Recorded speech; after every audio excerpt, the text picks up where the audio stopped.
Hello everyone. आज हम बात करेंगे नवोदय विद्यालय समिति एनवीएस जवाहर नवोदय विद्यालय में वैकेंसी आई है। तो यहाँ पे आप देख सकते हैं recruitment of principal, post graduate teacher, trained graduate teacher and miscellaneous category of teachers in Navodaya Vidyalaya Samiti. तो आइए देखते हैं। प्रिंसिपल ग्रुप ए के लिए वैकेंसी यहाँ पे आप देख सकते हैं, ये है। हम बात करेंगे पीजीटीज की, पोस्ट ग्रेजुएट टीचर। तो आप देख सकते हैं बायोलॉजी में अनरिजर्व 18, ईडब्ल्यूएस का 4, OBC NCL 11, SC 6, ST 3, total 42 vacancy आई है बायोलॉजी में। वैसे ही आप केमिस्ट्री में देख सकते हैं 55 टोटल वैकेंसी आई है। कॉमर्स में है, आप देख सकते हैं economics, English, geography, Hindi, history, maths, physics, computer science. ऐसे ही टीजीटी टीचर्स के लिए आप यहाँ पे देख सकते हैं English, Hindi, math, science, social studies के लिए वैकेंसी आई है। यहाँ पे लैंग्वेज जो पढ़ाते हैं उसके लिए भी वैकेंसी आई है। असामीज़, बोडो, गारो, गुजराती, कन्नड़, खासी, मलयालम, मराठी, मिज़ो, नेपाली, उड़िया, पंजाबी, तमिल, तेलुगु और उर्दू के लिए। Miscellaneous category of teachers group B के लिए जो वैकेंसी आई है वो music, art, PET male, PET female, librarian की वैकेंसी आई है।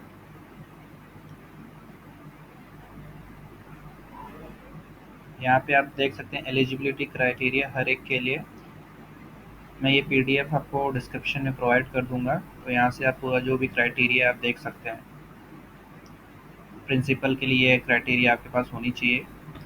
सिमिलरली अगर आप पीजीटी के लिए अप्लाई कर रहे हैं तो ये क्राइटेरिया आपके पास होनी चाहिए।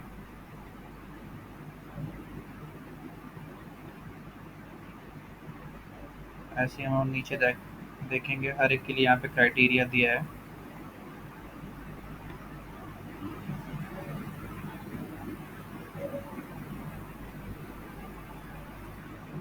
आप पे स्केल भी देख सकते हैं। यहाँ पे देखिए फॉर टीजीटी मैथ्स के लिए, for TGT science, botany, zoology and chemistry, for TGT social studies, for TGT third language. यहाँ पे आपका क्वालिफिकेशन जो है मिसलेनियस टीचर्स के क्वालिफिकेशन आप यहाँ पे देख सकते हैं। म्यूज़िक के लिए ये क्वालिफिकेशंस होनी चाहिए आपके पास।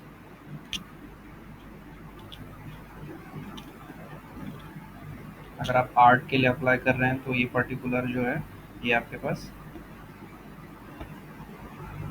अगर आप यहाँ पे आर्ट के लिए अप्लाई कर रहे हैं तो ये आपके पास क्वालिफिकेशन होनी चाहिए यहाँ पे, ये जो क्वालिफिकेशन। अगर आप पीईटी के लिए अप्लाई कर रहे हैं तो पर्टिकुलर ये एलिजिबिलिटी, ये चीज़ें आपके पास होनी चाहिए। सिमिलरली लाइब्रेरियन के लिए भी आप देख सकते हैं। अगर आप शेड्यूल कास्ट और शेड्यूल ट्राइब से बिलोंग करते हैं तो आपको एज रिलैक्सेशन भी मिल सकता है। सिमिलरली अदर चीज़ों के लिए भी यहाँ पे एज रिलैक्सेशन दिया है, आप पढ़ सकते हैं पूरा यहाँ पे।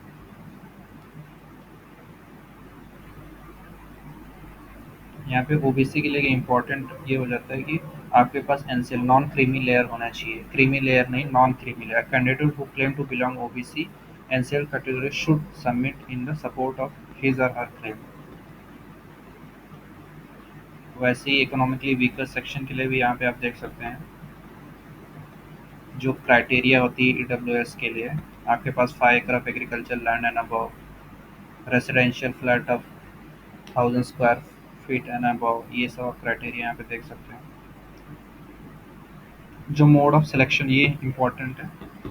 Mode of selection, candidate will be shortlisted on the basis of performance in computer test and interview put together. However, for the post of librarian, the selection of the post will be done on the basis of performance of the candidate in the computer based test जो होगा उसी पे सिर्फ librarian के लिए यहाँ पे exception है।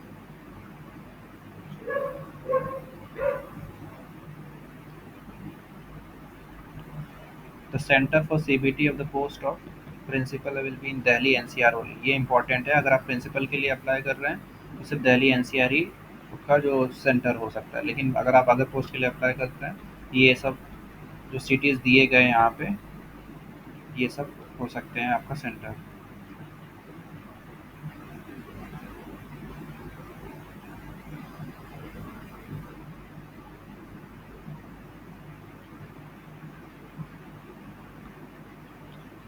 ये इम्पोर्टेंट है। अगर आप प्रिंसिपल के लिए अप्लाई कर रहे हैं तो आप जो टेस्ट का कंपोनेंट होगा ये है reasoning and numerical ability, general awareness, language competency test.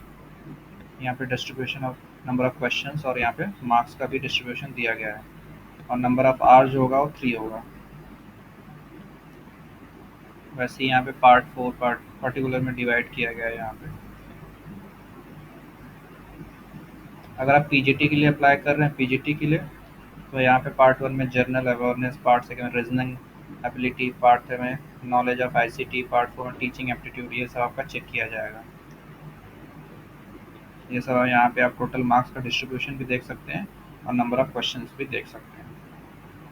Similarity यहाँ पे टीजीटीज के लिए भी कंपोनेंट ऑफ टेस्ट दिया गया है और number of question, total marks यहाँ से आप देख सकते हैं। अब इम्पॉर्टेंट बात आती है कैसे आप अप्लाई करें। तो candidates are required to apply online through NVS website. आप एनवीएस वेबसाइट से अप्लाई कर सकते हैं, www.navodaya.go.in पे। यहाँ पे ये जो वेबसाइट दी गई है यहाँ से आप अप्लाई कर सकते हैं। प्रिंसिपल के लिए जो फीस है 2000 है, पीजीटीज के लिए 1800, TGT and miscellaneous category teachers के लिए 1500 फीस है ऑनलाइन अप्लाई करने में। यहाँ पे एक और इम्पॉर्टेंट जो चीज़ है, रजिस्ट्रेशन जो ओपन होगा वो 2 जुलाई से ओपन हो रहा है, और रजिस्ट्रेशन जो क्लोज होगा 22 जुलाई। ये आप मार्क कर लीजिए, काफ़ी इम्पोर्टेंट है। रजिस्ट्रेशन ओपन हो 2 जुलाई 2022 और रजिस्ट्रेशन क्लोज 22 जुलाई 22। फीस डिपॉजिट जो ओपन होगा 2 जुलाई से और क्लोज भी 22 का ही होगा। लेकिन जब एग्ज़ाम्स कब होंगे ये नवोदय विद्यालय समिति की वेबसाइट पे आ जाएगा, वहाँ पे आपको रेगुलरली चेक करते रहना है। यहाँ पे कुछ इंस्ट्रक्शंस दिए गए हैं कि कैसे क्या होगा। Negative marking 1/4 marks will be deducted for each wrong answer, ये आप पढ़ लीजिए।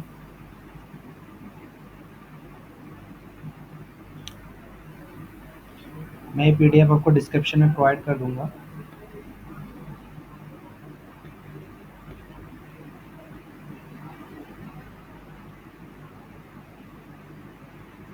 यहाँ पे applying for the certificate for the other, OBC के लिए आप अगर, तो ये पर्टिकुलर फॉर्मेट होना चाहिए अगर आप ओबीसी के लिए अप्लाई कर रहे हैं तो, OBC NCL. Similarly ST SC certificate भी इस फॉर्मेट में होना चाहिए जो यहाँ पे दिया है, ये फॉर्मेट।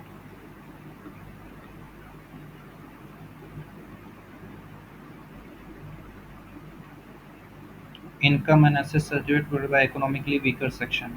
अगर आप ईडब्ल्यूएस से अप्लाई कर रहे हैं तो ये पर्टिकुलर फॉर्मेट में ही होना चाहिए आपका सर्टिफिकेट, नहीं तो रिजेक्ट हो सकता है। अगर आप certificate regarding the physical limitation in in an examining to write, तो ये आपका फॉर्मेट है। तो आप फॉर्मेट का ध्यान रखिए कि जिस फॉर्मेट में यहाँ पे पीडीएफ में दिया गया है उसी फॉर्मेट में आपके सर्टिफिकेट्स होने चाहिए, वरना रिजेक्ट होने के चांसेस होते हैं।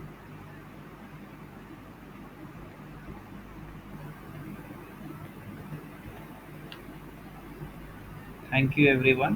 तो आप जल्दी से जल्दी अप्लाई कर दीजिए Navodaya Vidyalaya PGT, TGT, principal और अदर्स जो पोस्ट आई हैं। आप अप्लाई, अगर एलिजिबल हैं तो जल्दी से जल्दी अप्लाई कर दीजिए। Thank you.